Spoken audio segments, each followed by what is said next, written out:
नमस्कार दोस्तों study online 24 में आपका स्वागत है। तो दोस्तों अगर अभी तक आपने चैनल को सब्सक्राइब नहीं किया है तो सब्सक्राइब कर लीजिए। और अभी हम लोग देखेंगे एनसीईआरटी का जो सीरीज चल रहा है उसमें पार्ट 6। पिछले पार्ट 5 में हम लोग दोस्तों 85 तक क्वेश्चन कर लिया है, 86 तक देखेंगे और पूर्णतः व्याख्या के साथ देखेंगे। तो दोस्तों आप लोगों से रिक्वेस्ट है कि आप लोग पूरा वीडियो देखें। तो आइए शुरू करते हैं। 86 नंबर है, गांधी जी द्वारा 1920 के आरंभ में किए गए असहयोग आंदोलन को वापस लेने का प्रमुख कारण क्या था। तो दोस्तों एनसीईआरटी का पढ़ने का यही फ़ायदा है कि एक क्वेश्चन से आपको कई क्वेश्चन मिल जाते हैं। तो दोस्तों गांधी जी जो 1920 में असहयोग आंदोलन शुरू किए थे उसको वापस लेने का कारण क्या था। तो ए में दिया गया है कांग्रेस के प्रमुख नेताओं की गिरफ्तारी, बी में दिया है ब्रिटिश सरकार द्वारा गांधी जी की मांगों को सहृदयतापूर्वक विचार करने का आश्वासन, सी में दिया है चौरी चौरा कांड और डी में जो दिया है दोस्तों आंदोलन के समय गोपाल कृष्ण गोखले की मृत्यु होना। तो दोस्तों असहयोग आंदोलन को वापस लेने का कारण था चौरी चौरा में हुई हिंसक घटना को रोकना। तो इसका व्याख्या हम लोग देखते हैं कि चौरी चौरा कांड कब हुआ था। तो दोस्तों चौरी चौरा जो कांड हुआ था 5 फरवरी 1922 को हुआ था। तो ये आप लोगों के लिए इम्पोर्टेंट है कि चौरी चौरा कब हुआ, तो 5 फरवरी 1922।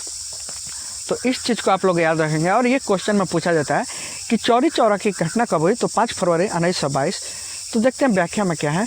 तो संयुक्त प्रांत गोरखपुर के ज़िले में चौरी चौरा नामक गांव में 3000 किसानों के एक कांग्रेस जुलूस पर पुलिस ने गोली चलाई और गुस्साई भीड़ जो थी दोस्तों पुलिस थाने पर हमला करके उसमें आग लगा दिया, जिसमें 22 लोग मारे गए। यानी 22 पुलिसकर्मी जो थे दोस्तों उन्हें थाना में जला दिया गया घेर कर। गांधी जी का भय था कि जन उत्साह और जोश के इस वातावरण में आंदोलन आसानी से एक हिंसक मोड़ ले सकता है, इसलिए गांधी जी ने चौरी चौरा की घटना के बाद आंदोलन को वापस ले लिया। तो दोस्तों थोड़ा सा हम लोग इसको अच्छे से एक्सप्लेन करते हैं। तो दोस्तों सबसे पहले हम लोग देखते हैं कि चौरी चौरा घटना कब हुआ था। तो चौरी चौरा घटना जो हुआ दोस्तों 5 फरवरी 1922 को हुआ गोरखपुर के ज़िले में, जिसमें कुछ किसान दोस्तों लगभग 3000 किसान जो थे वे अपना आंदोलन कर रहे थे, जुलूस निकाले थे और उस जुलूस पे दोस्तों पुलिस ने गोलियां बरसा दी, जिससे उग्र भीड़ ने थाने को घेर कर उसमें आग लगा दी, जिसमें 22 पुलिसकर्मियों की मौत हो गई। और इस घटना के बाद गांधी जी को लगा कि ये घटना जो है हिंसक रूप ले सकती है, इसलिए गांधी जी ने इस आंदोलन को वापस ले लिया। नेक्स्ट देखते हैं 87 नंबर यानी 87। तो 1920 से 22 तक चले असहयोग आंदोलन के संबंध में नीचे दिए गए कथनों पर विचार कीजिए। तो दोस्तों 1920 में असहयोग आंदोलन शुरू हुआ और 5 फरवरी 1922 को चौरी चौरा घटना के बाद गांधी जी ने इस आंदोलन को स्थगित कर दिया। तो नीचे दिए गए कथनों पर विचार करना है, तो आइए देखते हैं क्या है। तो एक, इस आंदोलन में हिंदू मुस्लिम दोनों ने बराबर भागीदारी की। तो ये कथन तो बिल्कुल सत्य है कि इस आंदोलन में हिंदू मुसलमान दोनों साथ साथ और बराबर रूप से भागीदार थे। सेकेंड है, इस आंदोलन के दौरान भारतीय समाज के सभी वर्गों का राजनीतिकरण हुआ। ये भी बिल्कुल सही है कि ये जो आंदोलन हुआ इस आंदोलन के समय भारतीय समाज के सभी वर्गों का राजनीतिकरण हुआ। और थर्ड में जो दिया गया है, राष्ट्रीय भावना और राष्ट्रीय आंदोलन देश दराज के दूर इलाके में फैली। तो दोस्तों जो असहयोग आंदोलन थी उसमें राष्ट्रीय भावना और राष्ट्रीय आंदोलन देश के दूर दूर के इलाके में फैल गई। तो यहाँ आपका 1, 2 और 3 तीनों कथन सत्य है। और इसका जो व्याख्या है दोस्तों, यहाँ व्याख्या हम लोग देखते हैं क्या दिया गया है। तो असहयोग आंदोलन में खिलाफत आंदोलन की महत्वपूर्ण भूमिका रही। यानी असहयोग आंदोलन से पहले जो खिलाफत आंदोलन हुआ था इसको शुरू करने में महत्वपूर्ण भूमिका रही। और इस आंदोलन के कारण नगरों के मुसलमान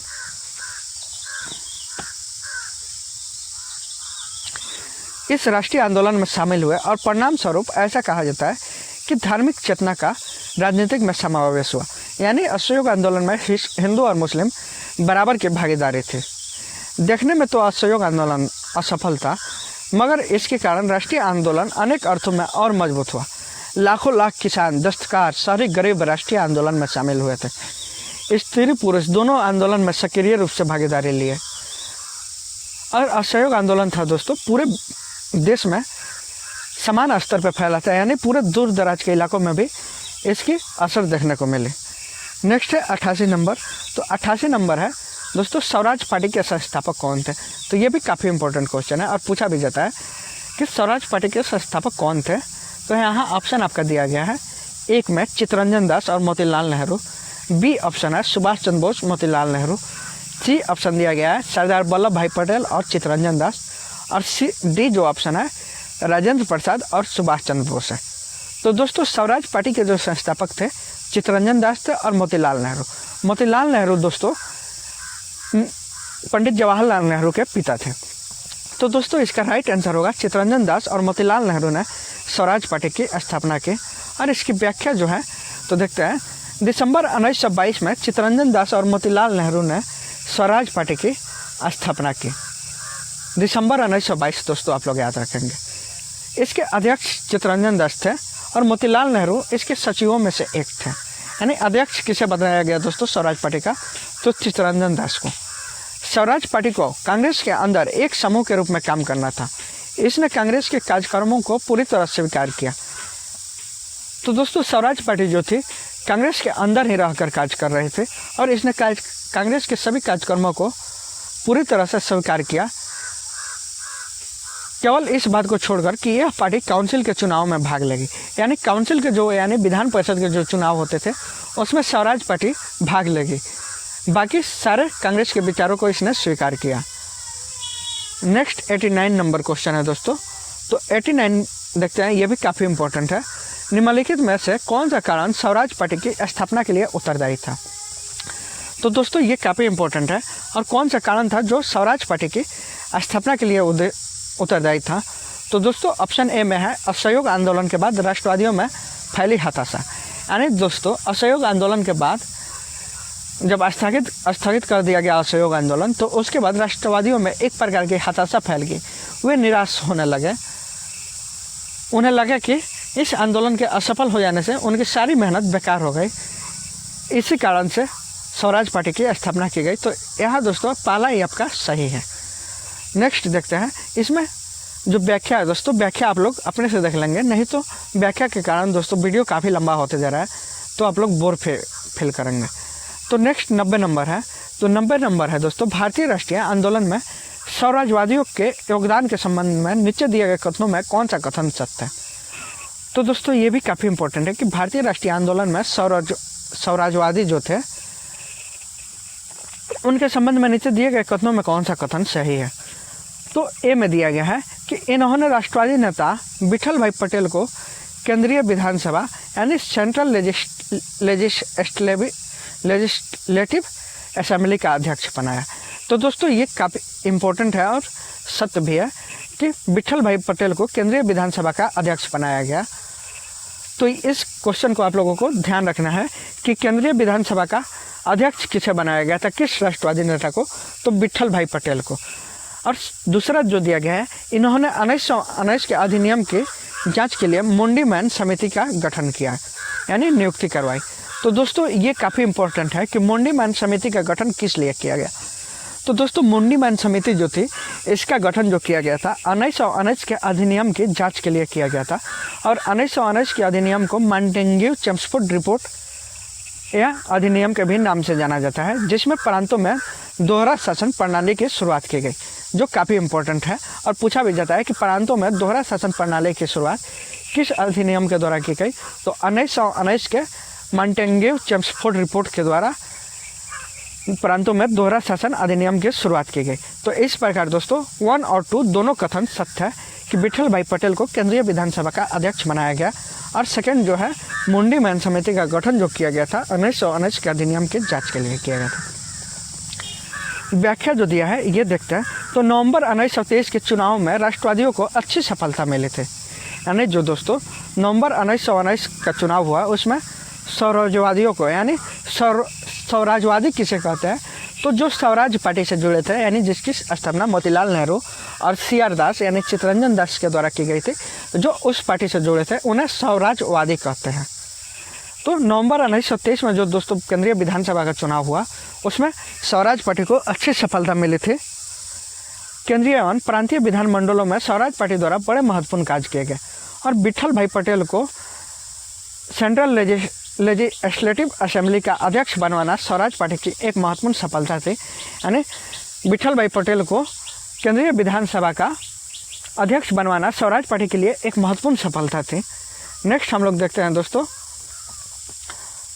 तो दिया है 1919 के अधिनियम की जांच के लिए मुंडी मैन समिति की नियुक्ति भी साम्राज्यवादियों ने करवाई। इन्होंने दमनात्मक कानूनों को निरस्त करने के लिए एक संघर्ष किया। तो दोस्तों ये काफ़ी इंपॉर्टेंट है और पूछा भी जा सकता है कि मुंडी मैन समिति का गठन क्यों किया गया था। तो 1919 के अधिनियम की जांच के लिए किया गया था। नेक्स्ट 91 नंबर है, 91 नंबर है दोस्तों। तो इसको देखते हैं, निम्नलिखित घटनाओं पर विचार कीजिए और नीचे दिए गए कूट का सही कलाक्रम कीजिए। तो दोस्तों यहाँ रॉलेट एक्ट दिया गया है, असहयोग आंदोलन दिया गया है, चौरी चौरा कांड दिया गया है और स्वराज पार्टी का गठन दिया गया है। तो दोस्तों सबसे पहले रॉलेट एक्ट जो आया था, रॉलेट सत्याग्रह, ये आया था 1919 में। फिर असहयोग आंदोलन हुआ 1920 में।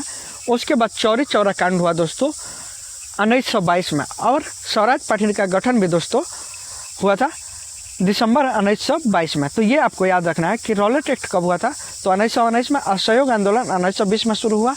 चौरी चौरा कांड जो दोस्तों हुआ था 5 फरवरी 1922 को हुआ था। और इस घटना के बाद गांधी जी असहयोग आंदोलन को स्थगित कर देते हैं और फिर उसके बाद दिसंबर 1922 में स्वराज पार्टी का गठन मोतीलाल नेहरू एवं चित्तरंजन दास के द्वारा किया जाता है। तो इस प्रकार हमारा 1, 2 और 3, 4 ये चारों सही है। नेक्स्ट है, गांधी इरविन समझौता के संदर्भ में निम्नलिखित कथनों पर विचार करें और कौन सा कथन सत्य है उसको छांटें। तो गांधी इरविन समझौता जो हुआ था दोस्तों किनके बीच हुआ था, तो गांधी जी और लॉर्ड इरविन के बीच हुआ था, जो उस समय भारत का वायसराय था। तो दोस्तों देखते हैं एक में क्या है। तो ब्रिटिश सरकार सविनय अवज्ञा आंदोलन के दौरान गिरफ्तार सभी कैदियों को रिहा करने पर सहमत हो गई। सेकेंड है, लोगों को नमक बनाने का अधिकार दिया गया।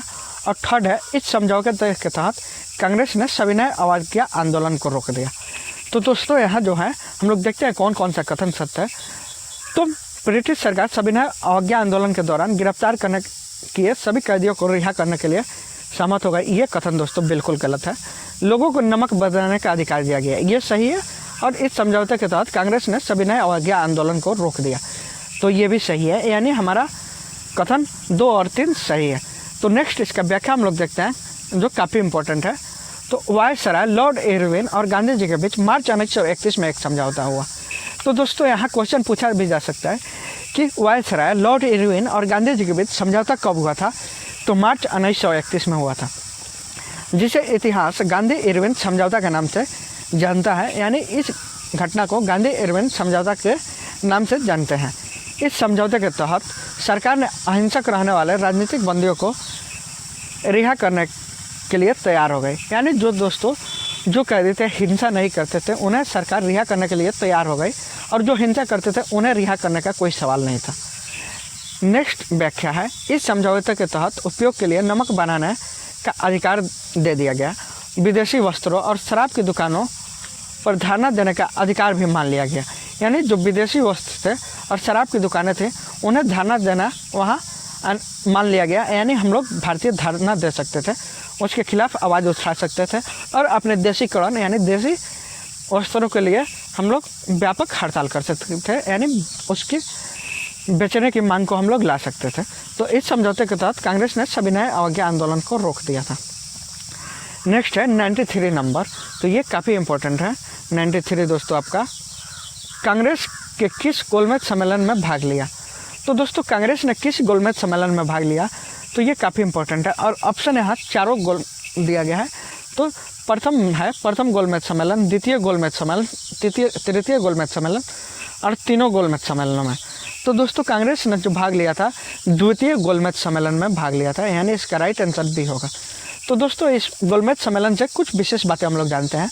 तो गोलमेज सम्मेलन का मतलब क्या होता है कि गोलमेज यानी इस गोलमेज पे यहाँ मान लीजिए 4 प्रतिनिधि बैठते हैं और चारों प्रतिनिधि जो समान रूप से जाने जाएंगे, यानी समान वैल्यू होगा चारों प्रतिनिधि का, इसलिए इसको गोलमेज सम्मेलन कहते हैं। इसमें जो मेज होता है वो गोल मेज होता है, यानी गोल मेज लिया जाता है। तो दोस्तों कांग्रेस जो था द्वितीय गोलमेज सम्मेलन में सम्मिलित हुआ था और कांग्रेस के तरफ से शामिल होने वाले कौन थे, तो दोस्तों गांधी जी थे। कौन थे? गांधी जी। और एक और क्वेश्चन काफ़ी इंपॉर्टेंट है कि तीनों गोलमेजों में कौन शामिल हुए थे। तो दोस्तों तीनों गोलमेज में शामिल होने वाले भारतीय नेता थे BR अम्बेडकर, यानी भीमराव अंबेडकर जी तीनों गोलमेजों में शामिल हुए थे, वो भी अपने खर्चे पे। तो ये काफ़ी इंपॉर्टेंट है और पूछा भी जाता है कि तीनों गोलमेज में शामिल होने वाले भारतीय कौन थे। तो BR अम्बेडकर थे, जिन्होंने अपने खर्चे पर तीनों आंदोलनों में शामिल हुए। और द्वितीय गोलमेज में केवल कांग्रेस ने भाग लिया था और उनका प्रतिनिधित्व किए थे गांधी जी। तो देखते हैं व्याख्या क्या है।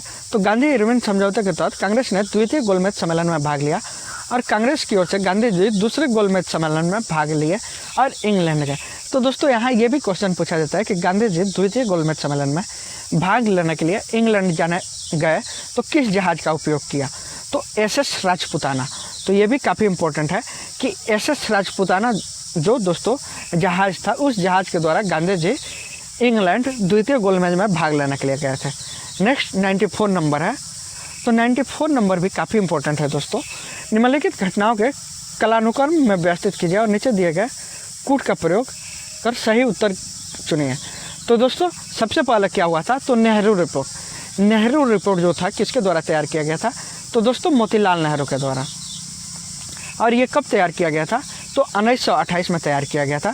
तो दोस्तों आप लोग याद रखेंगे कि नेहरू रिपोर्ट जो था 1928 में मोतीलाल नेहरू के द्वारा तैयार किया गया था। आपको दोस्तों यहाँ कन्फ्यूज़न नहीं होना है। नेक्स्ट है सविनय अवज्ञा आंदोलन हुआ। तो सविनय अवज्ञा आंदोलन कब हुआ था दोस्तों? तो सविनय अवज्ञा आंदोलन जो हुआ था कब हुआ था? तो ये काफ़ी इंपॉर्टेंट है। सविनय अवज्ञा आंदोलन हुआ था दोस्तों 12 मार्च 1930 को। तो ये भी आपको याद रखना है कि सविनय अवज्ञा आंदोलन 12 मार्च 1930 को हुआ। नेक्स्ट हमारा तीसरा है गांधी इरविन समझौता। तो दोस्तों गांधी इरविन समझौता जो हुआ था 5 मार्च 1931 को और भगत सिंह को फांसी कब दी गई? तो 23 मार्च 1931। तो दोस्तों इस प्रकार आपको सबसे पहले कौन हुआ था? नेहरू रिपोर्ट आया मोतीलाल नेहरू के द्वारा 1928 में। फिर सविनय अवज्ञा आंदोलन हुआ 12 मार्च 1930 को, जिसमें नमक कानून का उल्लंघन किया गया था और यह जो आंदोलन था गांधी इरविन समझौते के द्वारा रोका गया। नेक्स्ट हुआ गांधी इरविन समझौता 5 मार्च 1931 को और उसी महीने 23 मार्च 1931 को भगत सिंह को फांसी दे दी गई। तो ये चारों आपके लिए काफ़ी इंपॉर्टेंट है, तो आप लोग इसको अच्छे से देखेंगे। नेक्स्ट दोस्तों 95 नंबर। तो 95 नंबर है 1935 के भारत सरकार कानून की विशेषताओं के संदर्भ में कौन सा कथन सत्य है? तो दोस्तों ये काफ़ी इंपॉर्टेंट है 1935 का भारत सरकार अधिनियम। और इस अधिनियम से दोस्तों हमारे संविधान के बहुत सारे आर्टिकल यानी मैक्सिमम आर्टिकल 1935 के भारत शासन अधिनियम से ही लिए गए हैं दोस्तों। तो इस दृष्टि से भी ये काफ़ी इम्पोर्टेंट है। और इसी अधिनियम में दोस्तों प्रांतों में जो दोहरे शासन व्यवस्था थी उसको समाप्त किया गया था। तो देखते हैं कि कौन सा कथन सत्य है। तो एक भारतीय संघ की स्थापना की गई और ब्रिटिश सरकार 50% जनता को मताधिकार प्रदान किया और सांप्रदायिक प्रतिनिधित्व प्रणाली की समाप्ति। तो दोस्तों यहाँ केवल एक नंबर सही है, बाकी 2-3 दोनों गलत हैं। तो देखते हैं इसका व्याख्या क्या दिया गया है। तो 1935 के भारत सरकार अधिनियम में एक नए अखिल भारतीय संघ की स्थापना की गई। प्रांतों में जो दोस्तों जो प्रांतीय स्वायत्तता के आधार पर एक नई शासन प्रणाली की व्यवस्था की गई।